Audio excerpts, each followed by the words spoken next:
আজকের রেসিপি নারকোল নাড়ু। এজেড ব্লগসের সকল বন্ধুকে জানাই অনেক স্বাগত। আমি নারকোলটাকে প্রথমে ভালো করে কুড়িয়ে নিলাম। এরপর এই নারকোলটাকে আমি কড়াইয়ের মধ্যে গুড় দিয়ে ভালো করে মাখিয়ে নেব। এই ছোট্ট ছোট্ট এত সুন্দর সুন্দর কমেন্ট করার জন্য সকল বন্ধুকে জানাই অনেক স্বাগত। এরপর আমি নারকোলটাকে গুড় দিয়ে মাখিয়ে নেব কড়াইয়ের মধ্যে। তারপরে আমি এটা উনুনে দিয়ে ভালো করে নাড়ব। তোমাদের দেখিয়ে দিচ্ছি কীভাবে করছি।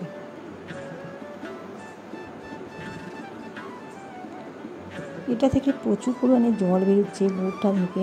যাই হোক, এটা জলটা শুকিয়ে যাবে। ভালো করে আমি এটাকে নেড়ে নেব যতক্ষণ না এটা কড়াইয়ের মধ্যে শুকনো হচ্ছে। তবে আমি পরিমাণটা বলে দিই, এখানে আমি নিয়ে নিয়েছিলাম 2 নারকোল আর 500 গুড়।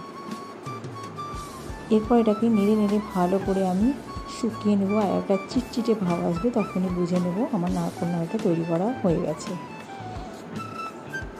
দেখেছো কড়াই লেগে যাচ্ছে।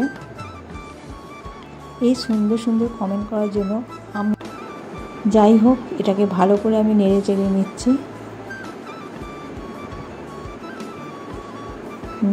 নামানোর আগে দিয়ে দিলাম একটু খাবার সোডা। এই খাবার সোডাটা দিলে কি হয়, অনেক গুড়ের চিট থাকে, সেই চিটটা আর থাকবে না, আর খেতেও খুব সুস্বাদু বেশ সুন্দর হয়।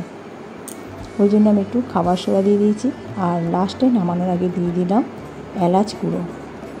অসাধারণ খেতে লাগে। এইভাবে নারকোল নাড়ু তোমরা তৈরি করে দেখবে। এরপর এই পাকটা একটা পাত্রের মধ্যে ঢেলে নেব। দেখে নাও, উল্টে পুল্টে করে এইভাবে দেখিয়ে দিচ্ছি। একটা পাত্রের মধ্যে ঢেলে নিলাম। আর এটাকে আমি এবার গোল গোল করে পাকিয়ে নেব, যেমন নাড়ু আকৃতি করে ওইভাবে। খুব গরম অবস্থায় পাকাবো না, 10 মিনিট রেখে দিয়ে এরপর আমি এগুলোকে গোল করে পাকিয়ে নিয়ে একটা পাত্রের মধ্যে রেখে দিচ্ছি। ভিডিওটি যদি ভালো লাগে বা রেসিপিটা ভালো লাগে অবশ্যই লাইক শেয়ার কমেন্ট করতে ভুলো না। আর যারা আমার ছোট ছোট বন্ধুরা রয়েছে, যারা এখনও তারা সাবস্ক্রাইব করে, তারা আমার চ্যানেলটিকে সাবস্ক্রাইব করে দেবে, পাশে থাকবে। ফিরে আসবো আবার অন্য রেসিপি নিয়ে। তোমরা ভিডিও দেখতে থেকো, ভালো থেকো, সুস্থ থেকো, ভালো করে পুজো কাটাও। আর এইভাবেই নারকোল নাড়ু তৈরি করে খাও, দেখবে খুব সুন্দর লাগে খেতে। আর ছোট্ট ছোট্ট কমেন্ট করে আমাকে জানিও